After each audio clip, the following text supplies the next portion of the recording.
Jornal da Cidade. Oferecimento Unilavras. Ensino que transforma vidas.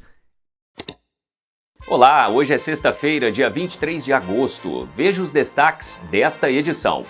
Seleção de Lavras entra em campo amanhã, precisando apenas de um empate para ficar com o título da Copa Alterosa de Futebol Amador. Concerto Pra Cima Brasil promete grande espetáculo na Casa da Cultura neste sábado. Rafael Mendonça traz os destaques do Giro do Esporte e tem ainda a previsão do tempo para o final de semana. Vem com a gente porque está no ar no Facebook, Instagram, Portal de Notícias ou no nosso canal no YouTube, o Jornal da Cidade.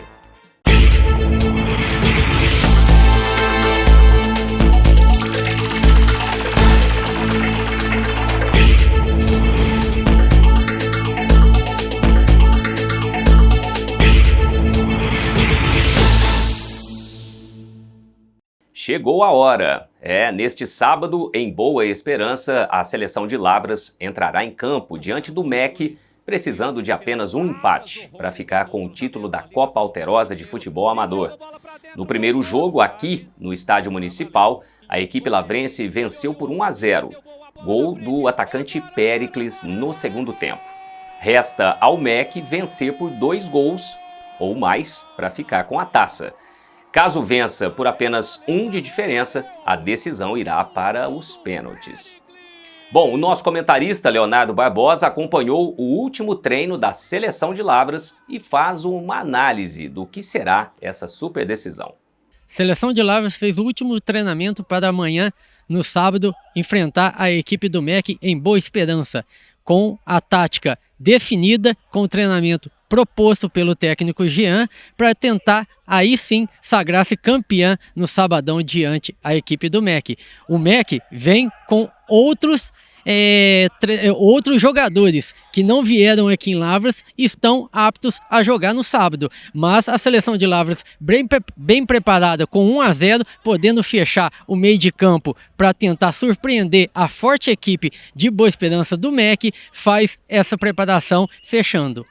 Léo Barbosa fechando aqui a preparação no Coronel Juventino Dias para o Jornal da Cidade. A Casa da Cultura recebe neste sábado o concerto Pra Cima Brasil, que terá a participação das meninas cantoras de Lavras, Coral Vozes do Campus e também do grupo Canto das Nascentes.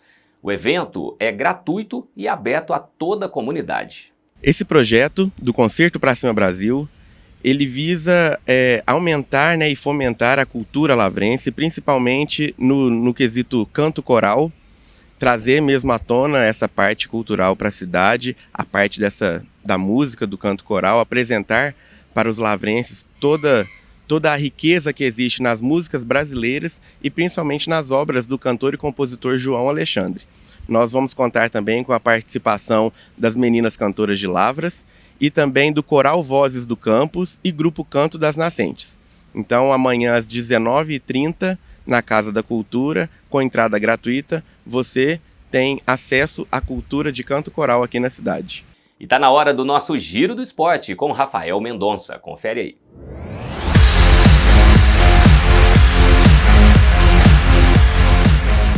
Fala, Júnior, um abraço para você e para todos que nos acompanham aqui no Jornal da Cidade, chegando com as informações do esporte nesta sexta-feira, e hoje a pauta tá cheia. A gente vai começar falando de Sul-Americana, porque ontem o Cruzeiro bateu o Boca Juniors no tempo normal por 2-1, como tinha perdido a ida por 1-0, a decisão foi para os pênaltis. E olha, o jogo poderia até ter sido decidido antes pelo Cruzeiro, porque o Boca perdeu um jogador com 20 segundos de partida. O Advíncula foi expulso e a equipe argentina jogou praticamente os 90 minutos com um atleta a menos. O Cruzeiro chegou a fazer 2-0 no primeiro tempo, com um gol marcado pelo Wallace e outro marcado pelo Matheus Henrique, só que no finalzinho da primeira etapa o Boca Juniors descontou com o Jiménez, conseguiu dar aquela amarrada no segundo tempo, ainda teve uma chance no último lance, o Cruzeiro também teve possibilidades no fim da partida, mas o jogo foi para as penalidades e diante de quase 60 mil torcedores o Cruzeiro foi implacável nos pênaltis, acertou todos, o Boca errou o último e o Cruzeiro está classificado para enfrentar o Libertad nas quartas de final. O Atlético Paranaense foi outro que passou ao bater o Belgrano ontem por 2-0 e já temos confrontos definidos das quartas de final da Sul-Americana. Se enfrentarão Fortaleza e Corinthians, Libertad e Cruzeiro, Racing da Argentina e Atlético Paranaense, Lanús e Independiente Medellín.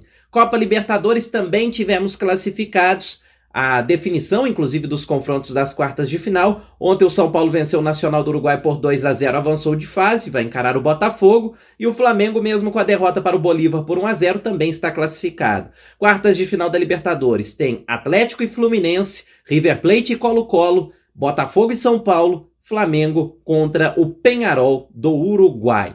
Vamos agora falar de Campeonato Brasileiro, porque amanhã teremos a abertura de mais uma rodada. 4 da tarde, Atlético Goianiense e Juventude, às 6h30, Palmeiras e Cuiabá, e às 9 da noite, Atlético e Fluminense. Esse jogo, inclusive, uma prévia do que teremos pela frente na Libertadores. Domingo, 4 da tarde, Bahia e Botafogo, no mesmo horário, Fortaleza e Corinthians, além de Criciúma e Grêmio. 6h30, São Paulo e Vitória, às 7 horas, Internacional e Cruzeiro, 8 da noite, Flamengo e Bragantino. Na segunda-feira, 9 da noite, fechando a rodada, Vasco da Gama e Atlético Paranaense. Galo joga contra a equipe do Fluminense. No treinamento de hoje, Hulk iniciou a transição para voltar aos treinamentos, mas claro, não vai ainda para esse jogo de amanhã. E a gente fecha falando da convocação do técnico Dorival Júnior para as eliminatórias. O Brasil joga nos dias 6 e 10 de setembro contra Paraguai e Equador.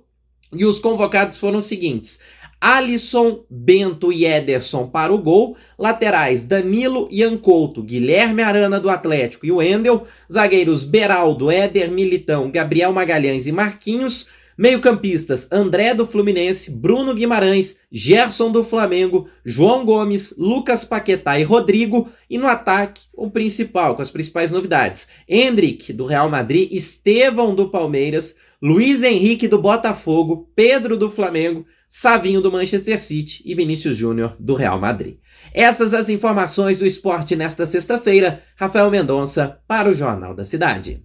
Bom, e agora a previsão do tempo para o final de semana.